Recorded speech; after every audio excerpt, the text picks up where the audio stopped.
Hello, everyone, and welcome back to another video here on the Sports Daily Media Network YouTube channel. This is episode 75 of the In a Nutshell podcast. I'm your host, Sean Vowells, and I'm joined by Joe Meade. Tonight, Joe and I will go over a little bit of the beginning of Big Ten play here in basketball. We have three teams that are 2-0, Michigan, Michigan State, UCLA. We'll get into each of those teams later. But, Joe, we are going to go first to the team that was the runner-ups last year, and that the preseason pick to win the conference this year. That is the Purdue Boilermakers. They start off conference play 1-1 with a pretty heavy loss to Penn State. They made some shots at the end to make it look better, and they only lost by 11. They were down by as much as 28 in that second half. And then they do bounce back with a really tough game against Maryland at home. So, Joe, obviously a lot of things to be worried about with that Penn State performance, but they do get the job done at home against Maryland. So can Purdue breathe for now? I think so. I think Penn State, as we said, I think Mike Rhodes, again, not that this is a superlative, but if it was, he's probably one of the top candidates for early coach of the year within all of college basketball. I don't think anyone expected Penn State to upset Purdue, albeit as we record, they're getting handled a bit, but I don't think that's a huge red flag quite yet, especially at the rack or whatever we're going to call it now because it changes every year. But aside from that shot, I think this is a really balanced effort from Penn State, and there's some nights on the road you're going to have that. I don't think Purdue played particularly well. I think shooting 8 of 21 from 3 is not that alarming. I think they probably could live with Fletcher Lawyer taking 10 jump shots, albeit 3 of 10 is not going to cut it either. So I think I chalked it up to a bad performance for Purdue, a limited performance for Braden Smith, and then Penn State was just the more balanced attack. Nick Curran off the bench, 12 points, Ace Baldwin Jr., 17 points, Puff Johnson, 13. You read through that lineup, and they could rely on a lot of guys. Purdue on Thursday night rather, could really only rely on 2 guys, and that's not a way to get it done in the Big Ten. So what were your thoughts, Sean? I think we didn't think Purdue would lose, but I at least pointed the fact that Penn State needed sort of a good effort from almost every one of their significant players to win. And, Joe, that's pretty much what they got. Of the 6 people who played more than they had 7 who played more than 15, but 5 of them scoring in double figures, and then DeMarco Dunn and Niederhauser with 6 points each. All 7 of those main players all played pretty well. And that's how it was able to snowball sort of out of control. But from Penn State's point of view, they're going to have games like this. And I still don't know what their ceiling is, but this is their ceiling. I don't really know what their bad performances are like. I haven't been watching the game that's currently going on as we've been recording videos here, Joe. But this was a good outcome for Penn State. Can they find this sort of performance more often? And I think they will make the tournament, Joe, at this point. Just their upside is a little higher than people thought. They're supposed to be a great 3-point shooting team. They were 7 of 18 in this game. I mean, that's all right, but you would think and now it wasn't an upset by the odds, as we pointed out in our preview here, Joe, but I think Penn State's ceiling is a little higher than we thought it was, and where their floor ends up being is how good of a team they're going to be. And it could be really anywhere from 7 to 12 wins, I see. Yeah, Sean, and that's what's really amazing about this conference so far. I think we could only rule out 2 immediate teams that very likely aren't going to make the tournament. The other 16, I could really make a case for. So, whether it's very high or probable, the fact that most are probable is really encouraging. And we're going to see bracketology kind of change a lot this year, Joe, with obviously more teams in the Big Ten. Same with the SEC. I mean, every team in that league is pretty good, barring maybe 2 or 3. So what we talk about of 500 records and 500 in your conference, that might be out the window, especially if the middle of the Big Ten is as good as it's looking like. You might not need 8 and 12 in the Big Ten to make the tournament anymore. Maybe 7-13 is good enough if you beat a couple of good teams. But I was impressed with Penn State here, and I think they're going to be a problem for teams when they play at the Bryce Jordan Center. Now for Purdue, Joe, I think it's a little bit of a formula to beat them. They've lost 2 games, both pretty badly, Marquette and now Penn State, and it's sort of been by the same game plan. Pressure their guards, make them turn it over, and that's what they did. Purdue, 24 turnovers in this game. That is something that really can't ever happen again. Lawyer with 5, Braden with 3, Kaufman-Renn with 7. You cannot have 15 turnovers from your 3 best players, and ultimately you shoot over 50%, you shoot 38% from 3, you 73% from the free throw line. Those numbers should be good enough for you to win this game, but ultimately not even close because of the turnovers. Yeah. I think that says it all, Sean. And Baldwin, too, he's going to make a lot of people look bad this year. He is an awesome defender. But, all right, up next, Joe, we've got a couple more games here. First, we're going to talk about a game on Friday. Illinois going on the road to Northwestern, and the Wildcats get the job done in overtime. Nick Martinelli with 27 points, Brooks Barnhizer with 17, Jalen Leach with 16. Only 10 points from people who are not those 3. And then Kasparis has 20, 10, and 7 for Illinois, but Northwestern gets the big win that they needed here, Joe. Were you surprised to see Northwestern pick up the W? I wasn't surprised that since they've had a lot of success at Welsh Ryan. I was mainly surprised at the fact they did it with 0 points from Ty Berry, 3 from Matt Nicholson, 7 off the bench, like you said, 10 combined, 4 of 21 from 3. That doesn't sound like a Northwestern upset ever. What I'll say, though, is Nick Martinelli came up huge in this game. Jalen Leach, your boy, is proving to be probably one of the top 5, at least, transfer acquisitions, I'd say, in this conference thus far. I mean, we could debate the rankings of that later on, but this was they just did not they didn't make many mistakes, Sean. That's been an MO of Chris Collins' teams that have done well. 4 turnovers in 45 minutes of basketball. 4 turnovers, and they didn't even send Illinois to the line all that much, albeit they shot 17 free throws, Northwestern 11 for Illinois. They just didn't allow Illinois extra chances in this game, and that's what it really came down to at the end of the day, Sean.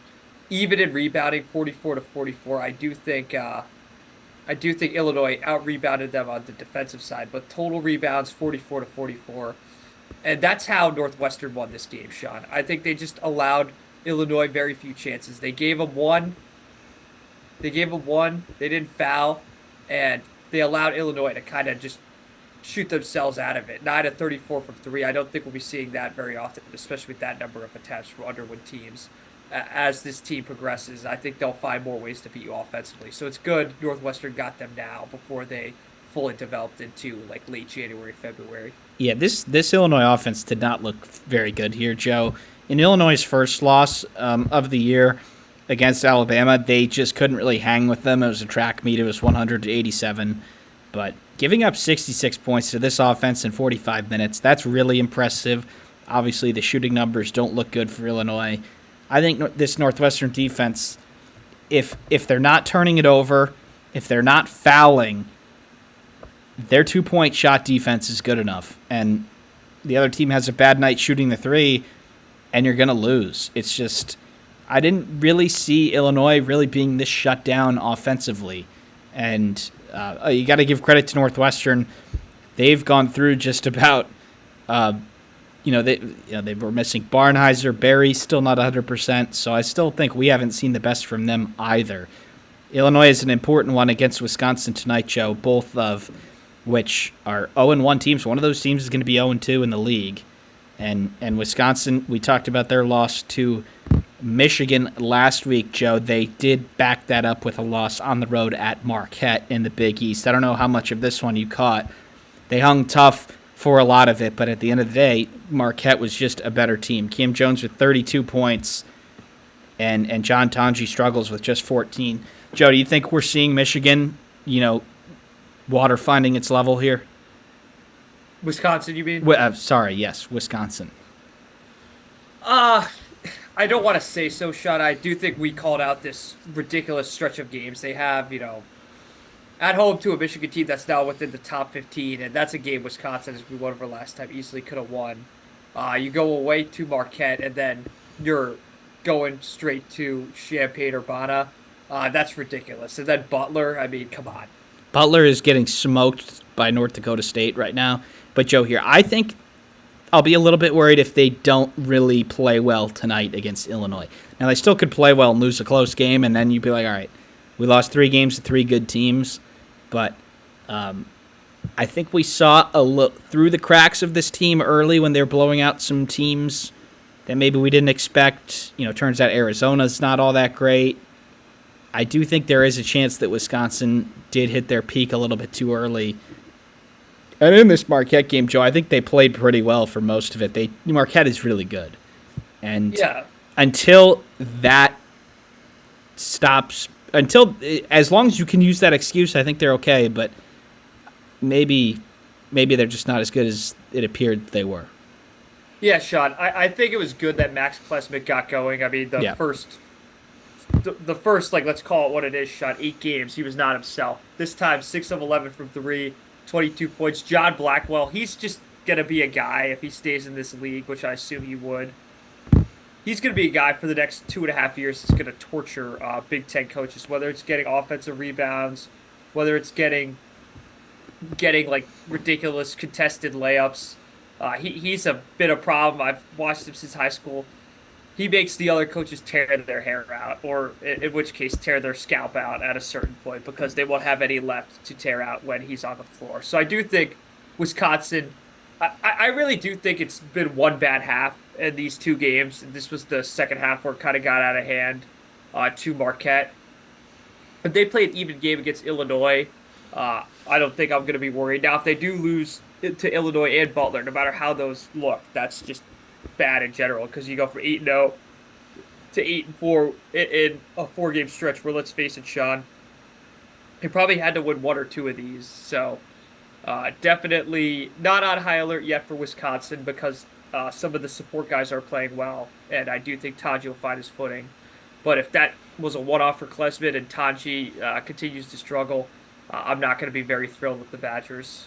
I still think they are a tournament team, but top 20 might be a little bit much for them. I mean, we talked about them getting 2 of these 4, and they're in a good spot. Well, it's if it's in a much tougher situation now for them to get to a real road game and then a neutral, pretty much on the road. It could be tough for Wisconsin, and it doesn't get much easier for them. All right, Joe, the first 2-0 team that we're going to mention here, Michigan State. They are 2-0, 2 victories against teams that are not expected to finish near the top of the league. But, Joe, they were pretty convincing. An 18-point win at the barn against Minnesota, and then a 37-point victory at home against Nebraska. Michigan State is starting to find their stride as the season goes on here, and just like that, they're in the top 25. You have to be pretty impressed with Michigan State so far. I'm really impressed with the Spartans, whether it was the thrashing they gave Minnesota, shooting 50% from 3, or whether it was the complete annihilation of Nebraska, mainly in the second half. I thought the first half was somewhat competitive, but you could kind of tell Nebraska was hanging on for dear life. In the second half, MSU made sure they stepped on those fingers, and Nebraska essentially fell down the well from there because, MSU's offense, this is something Izzo's been criticized a lot for in the past. This is a very balanced team. Jace Richardson, Xavier Booker, even Cohen Carr to an extent. He used to be dunker less. He's improved his free throw shooting too. Because let's face it, Sean, we knew they had 3 pretty good players in Jeremy Fears Jr., Jaden Akins, and to an extent Xavier Booker. The fact they're getting production from Jace Richardson, Trey Holloman, even Big Z to an extent, and then Kohler and Cooper could spot minutes. I think Michigan State's a team that's going to be very hard to blow out and a team that's going to be very hard to prep for because they can beat you in a lot of different ways offensively. We know Izzo teams rebound. We know they play defense. We know they go after every loose ball. Those are trademarks, of course. But if they add offensive versatility to this team, uh, I'd be pretty shocked to see them ranked outside the top 25 the rest of the year for long. And Joe, I'll say this opinion, and we'll see if you have it also. While I do think they could be inconsistent based on who's scoring, I do think their range of outcomes for the season might be the narrowest of any of the teams in the Big Ten. I think there will be road games where the other team plays really well and they lose, but I think there's a lot of ways that they can win and only a few ways that they can lose. They have 7 players averaging over 7 a game and 8 if you move that to 6. So 8 players averaging 6 points. That's a lot of players averaging 6 points. And now Akins leads the way at 13. I do think there'll be games where they just lose road games because teams have inspired home performances. But we had our predictions for Michigan State. I think they might be a little better than we thought. But in terms of their range of outcomes, Joe, I think they might be the narrowest in the league. Yeah, Sean, I do think their floor is the highest. That's how I would put it. And I think their ceiling, I don't know if they can win the league, but if they go 13-7, Joe, that might get them a share of the title. Now, absolutely. If they win I don't want to say that they can't win the league. I don't think they can be elite and win the league. I think if they win the league, it'll be a really bloodbath. They're 15th ranked team in the country, 13-7, and you share it with somebody else. But I think top 5 is probably a pretty safe bet for Michigan State right now. I'd say even top 4, Sean. Yep, you have to be impressed with them. But, Joe, their neighbors, your Michigan Wolverines, are also 2-0. We talked about their win at the Kohl Center last week. They knocked off Iowa 85-83. A game that Michigan really controlled for its entirety. Unable to really put the kill shot to Iowa. The Hawkeyes come back and tie it. And then it's Roddy Gale scoring with 4.6 seconds remaining to have Michigan really escape a game that they should have won easily. Joe, you're 8-1 and 2-0 in the league. Little nerves down the stretch there against the Hawkeyes, but you get the job done, and you are tied at the top of the pile. I don't think you should ever discount getting 2 wins in a week in the Big Ten, whether that's home away against the 18th place team or the first place team. One thing I'll say, though, is one thing you can't do is let these games get really close at the end. Wisconsin, there was really a no-win situation in terms of close games. At the Kohl Center, you should assume you're playing in a dogfight the entire time. At home against Iowa, that's a team you need to blow out. It's not simply because Iowa's bad. I do think Iowa's the same Iowa team they've always been. They'll make shots on second chance points. They will make you pay dearly.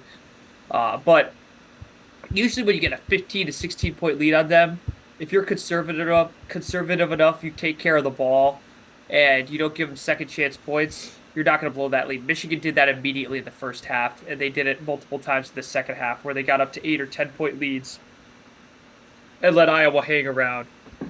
One big thing that's concerned me about Dusty, and this is not said, this is said with the preface that he's doing an A-plus job because he is. The late game timeouts, he needs to use them. Danny Wolf got trapped in this game, threw it away. Vlad Golden was forced into a half-court heave to Roddy Gale. That was a turnover. Both those instances, Wisconsin didn't make Michigan pay for it. Iowa certainly did. They tied the game, and if they didn't goaltend on Roddy Gale's shot, Iowa could have been shooting that for the win in terms of with the tie score. And they probably would have been forced into a last-second heave for a 3 like they got against Northwestern. I don't think Iowa could have gotten lucky twice. I thought the play call by McCaffrey at the end was great, but at the end of the day, Iowa's 2-point defense is just too bad to win games consistently on the road in the Big Ten, especially against a team like Michigan. And I'll take it further. I think if you play that poor in the paint and you're that sloppy fouling people like Iowa is at times, I'd be hard-pressed to find them winning more than 3 road games this year. Yeah, and when it comes to Iowa, Joe, sort of like Michigan State, you know what you're going to get. Maybe Michigan State not from the players, but with Iowa, I mean, they try and force a lot of turnovers because they don't have much size inside, and then if you get 2s, you're going to score. You see that a lot in mid-major leagues without much size, but here's what I'll say, Joe. I think you are right. that this game shouldn't have been close. I think it's good that you won because I don't think you played all that well.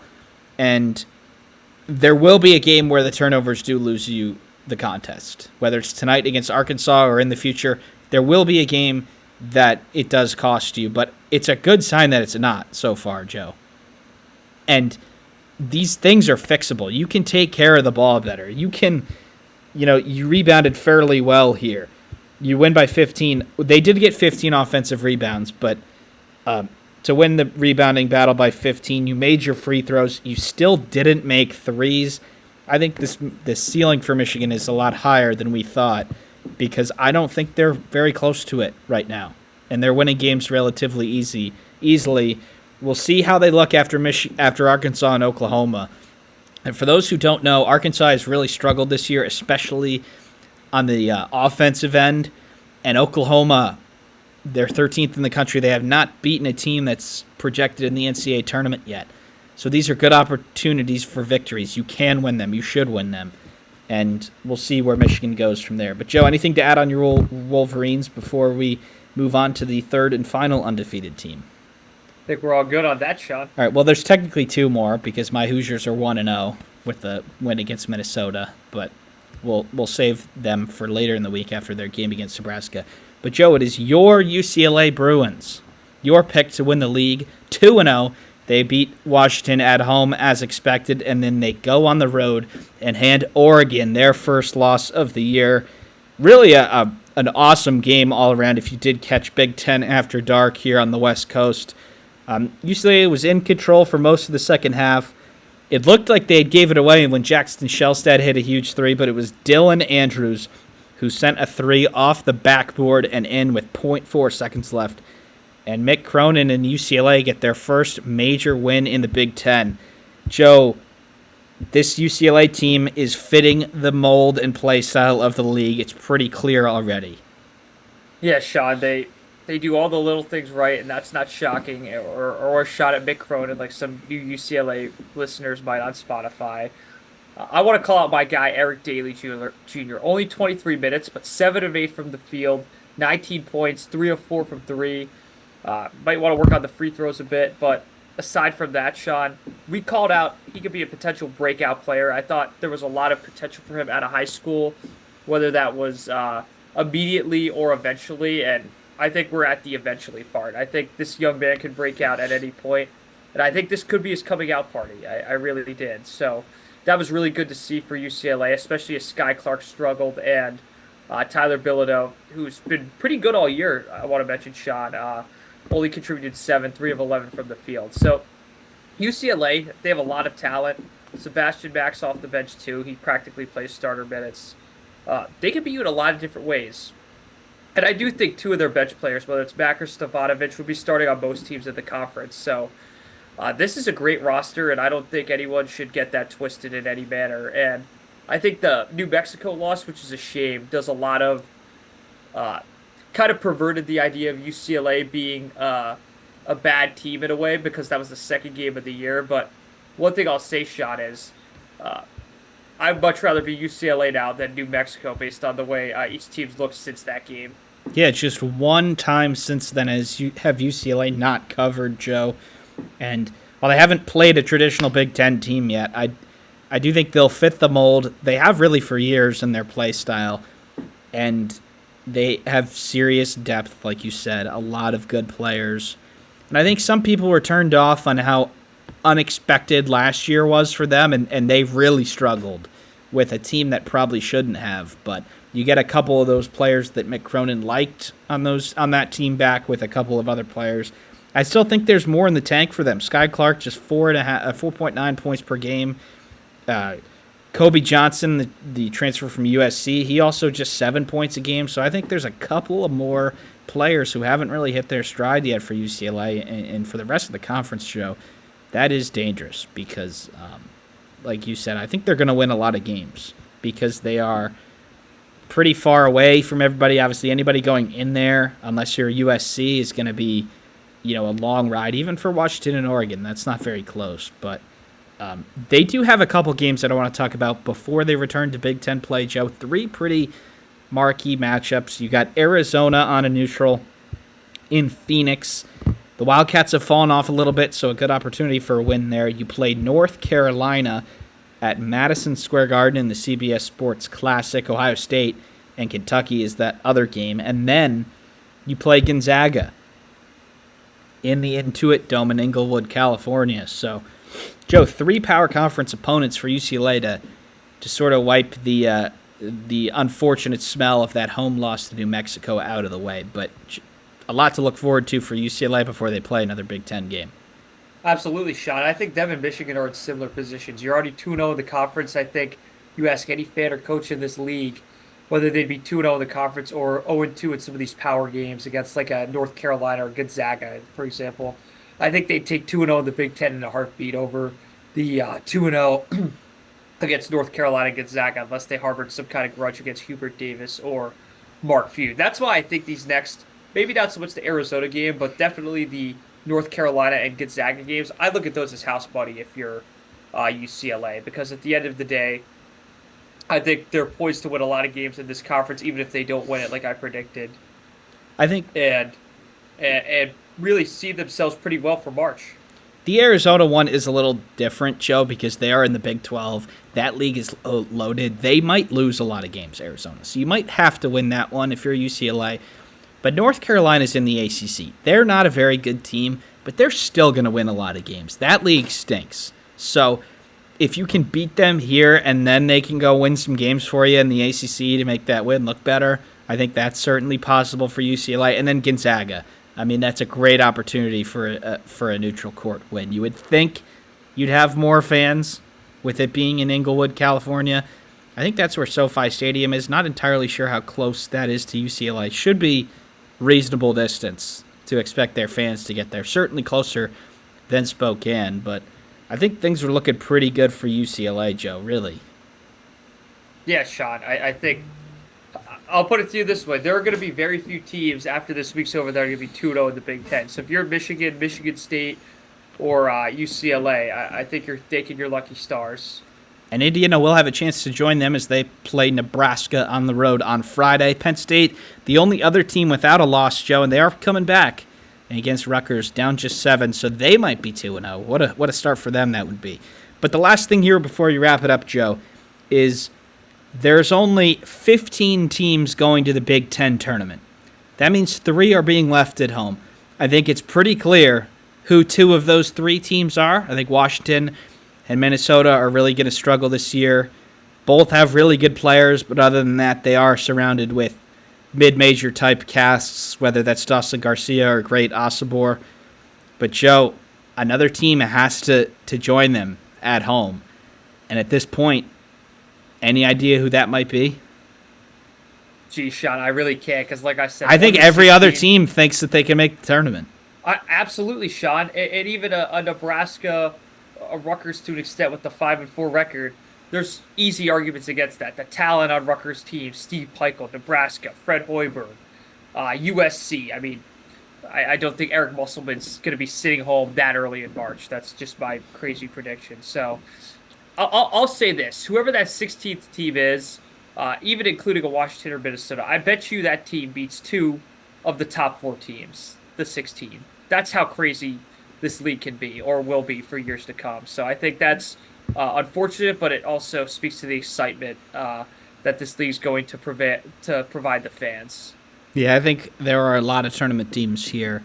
Now, first bracket projection is probably not is probably a couple weeks away, honestly. I mean, there's just not a lot of games to go off of, but the numbers look good across the board in the conference, especially really from the middle of the pack. You have the top team in the league being 13th in Purdue, but you have 7 teams in the top 25, 8 in the top 30, and 11 in the top 46. So from a numbers point of view, Joe, it is looking pretty good for this league to get a lot of bids. Now, a lot can happen, and there'll be a lot of beating up on each other, but that's where we're going to leave it for now. 16 teams still think they have a chance at the NCAA tournament. That means it's good for the league. Thank you, everybody, for tuning into this Big Ten basketball update here on In a Nutshell. We will see you next time.